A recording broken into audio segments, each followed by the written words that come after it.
नमस्कार विद्यार्थी मित्रमैत्रिणींनो, मी वजे मॅडम। तर आज आपण काय करूया, 9वी महाराष्ट्र बोर्डचं जे पुस्तक आहे जॉमेट्रीचं, त्याच्यामध्ये लेसन आहे सर्कल। तर त्या सर्कल लेसन मधले क्वेश्चन्स आपण घेतो आहोत। तर त्याच्यामधला प्रूव्ह दॅट वाला एक क्वेश्चन घेऊयात। बघा, क्वेश्चन आहे prove that if a diameter of a circle bisects two chords of the circle, then these two chords are parallel to each other. तर विद्यार्थी मित्र मैत्रिणींनो, जेव्हा प्रूव्ह द फॉलोइंग या प्रकारचा क्वेश्चन येतो तर त्यावेळेला तो बरेच वेळेला तुम्ही टाळाटाळ करता।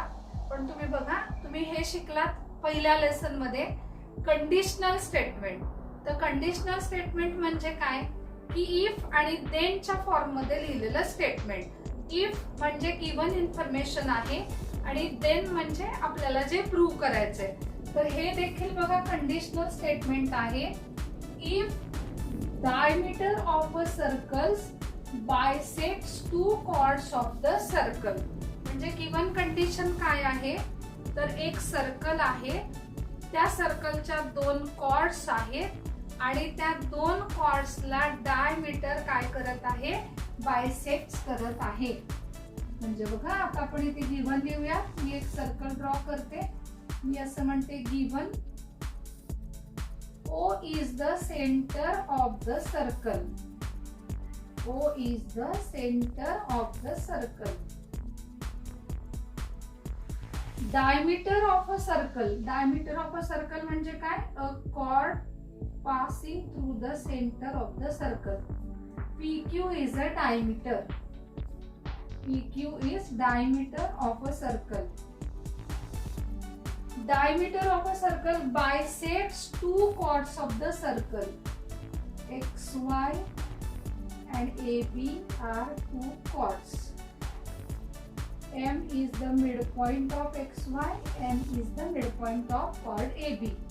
तर मग आता मी हे कसं लिहीन की डायमीटर मी दाखवला, आता chord bisects diameter bisects the chord. तर मग हा PQ हा डायमीटर आहे, हा XY कॉर्डला बायसेक्ट करतो। बायसेक्ट करतो आहे म्हणजे काय करतो आहे, XY या कॉर्डचे दोन समान भाग करत आहे।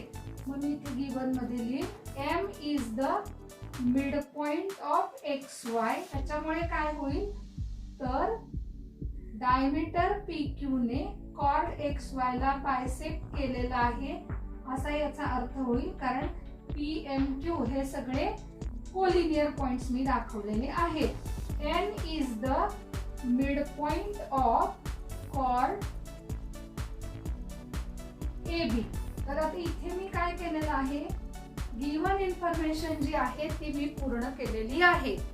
आता आपण काय करूया, देनच्या पार्ट कडे जाऊया। Then if this is given, then we have to prove that these two chords are parallel to each other. To prove chord XY is parallel to chord AB. मग काय करायचं, कंडिशनल स्टेटमेंट आहे, if आणि देनच्या format प्रमाणे मी given आणि to prove लिहून टाकलं। आता मला काय करायचंय, मला प्रूव्ह करायचंय की कॉर्ड्स आर पॅरलल। तर कॉर्ड हे काय आहे, सेगमेंट आहे। दोन सेगमेंट किंवा दोन लाईन्स, दोन रेस पॅरलल कसे दाखवतात हे आपण जॉमेट्रीच्या सेकंड लेसन मध्ये शिकलेले आहोत। तर त्याच्यामध्ये आहेत की पॅरलल दाखवण्यासाठीच्या टेस्ट आणि पॅरलल दाखवण्यासाठीचा थेरम। तर जेव्हा कोणत्याही दोन सेगमेंट्स तुम्हाला पॅरलल आहेत असं दाखवायचं असतं तेव्हा तुम्ही जी घेता ती आहे टेस्ट, म्हणजे आपण परीक्षा घेतो।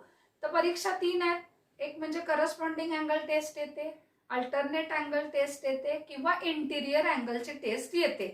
तर त्यापैकी कुठल्या परीक्षेमध्ये हे पास होतात ते बघूया। तर यापैकी तिन्ही टेस्टनी तुम्ही हे कॉर्ड्स आहेत हे पॅरलल दाखवू शकता। त्यातल्या एका प्रकाराने आपण ते पॅरलल दाखवणार आहोत। आता मी सुरू करते बघा। आता मला काय माहिती आहे, हा सर्कल आहे, त्याचं O हे सेंटर आहे आणि N हा AB चा मिड पॉइंट आहे। तर ON सेगमेंट ON हा AB ला काय येणार आहे, परपेंडिक्युलर येणार आहे। याचं रिझन काय आहे, याचं रिझन तुम्ही थेरम नंबर 2 मध्ये शिकलेले आहात. तो थेरम असा आहे की segment joining centre of the circle to the mid point of the chord is perpendicular to the chord. हा थेरम आहे. किंवा तुम्ही काय करू शकता, तर हा ट्रायंगल ONA हा ट्रायंगल ONB ला कॉन्ग्रंट येणार आहे SSS टेस्टने. आणि मग हे ONA आणि ONB हे दोन्ही अँगल्स कसले झाले, लिनियर पेअर झाले. आणि मग करस्पॉन्डिंग अँगल ऑफ कॉन्ग्रंट ट्रायंगलने सुद्धा अँगल काय दाखवता येऊ शकतो, 90 डिग्रीचा दाखवता येऊ शकतो. तर हा अँगल ONB जो आहे तो ONB अँगल येणार आहे 90 डिग्रीचा. तर याला मी काय करते, नंबर देते 1. आता सिमिलरली मी काय प्रूव्ह करते, तर तुम्हाला लक्षात आलं ना बघा, हा ट्रायंगल मी एकदा दाखवते पाहिजे तर. हा जो ट्रायंगल आहे ही ON साइड आहे ती कॉमन साइड आलेली आहे. OA आणि OB हा रेडियस आहे आणि हे AN आणि BN कॉन्ग्रंट हे तर आपल्याला गिवन इन्फॉर्मेशन आहे. तो अँगल ONB हा झाला 90 डिग्रीचा. सिमिलरली हा अँगल OMY हा सुद्धा काय होईल, 90 डिग्रीचाच होईल. सेम वे की OM हा काय झाला, segment joining centre of the circle to the mid point of the chord. आता मी काय करते, ऍड करते इक्वेशन 1 अँड इक्वेशन 2.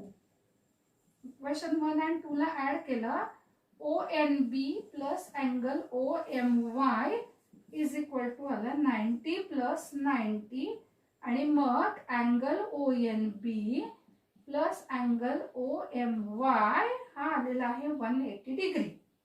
आता हा जो ONB जो आहे त्याला मी म्हणते MNB. बघा हा इथे आहे ONB, तो मी लिहित आहे MNB प्लस हा OMY जो आहे तो लिहूयात NMY इज इक्वल टू काय आलं, 180 डिग्री.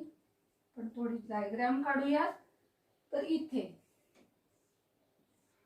आता हे दोघे जण काय झाले, 90 डिग्री झाले. 90 डिग्री झाले आणि दोघांची ऍडिशन किती आली, 180 डिग्री. तर हे कोणते अँगल्स आहेत, हे झाले इंटिरियर अँगल्स. तर त्यामुळे काय झालं, सेगमेंट MY हा सेगमेंट NB ला परपेंडिक्युलर आला. रिझन आहे इंटिरियर अँगल टेस्ट. तर बरेचदा विद्यार्थी कन्फ्यूज होतात, इंटिरियर अँगल थेरम कधी लिहायचं आणि टेस्ट कधी लिहायची. तर जेव्हा तुम्ही सेगमेंट पॅरलल आहेत हे प्रूव्ह करतात तेव्हा तुम्ही लिहित आहात टेस्ट. आणि मग MY आणि NB पॅरलल आहे याचाच अर्थ XY ही कॉर्ड काय आहे, AB या कॉर्डला काय झालेली आहे, पॅरलल आलेली आहे. तर विद्यार्थी मित्र मैत्रिणींनो, तुम्ही जे काही शिकलात पहिल्या दुसऱ्या लेसन मध्ये तर त्याचं उपयोजन करून तुम्हाला हे क्वेश्चन सहजपणे सॉल्व्ह करता येऊ शकतात. तर तुम्हाला व्हिडिओ कसा वाटला तर तुम्ही जरूर व्हिडिओला लाईक करा, कमेंट करा. माझं नाव आहे स्वाती विश्वास वझे, माझं चॅनल आहे स्वस्तिक एज्युकेशन. तर तो चॅनल सबस्क्राईब करायला विसरू नका. आणि तुम्हाला आणखी मार्गदर्शन हवं असेल, ऑनलाईन असेल किंवा ऑफलाईन असेल, तर हा जो नंबर आहे 9922888626 त्याच्यावरती जरूर संपर्क करा. Thank you very much.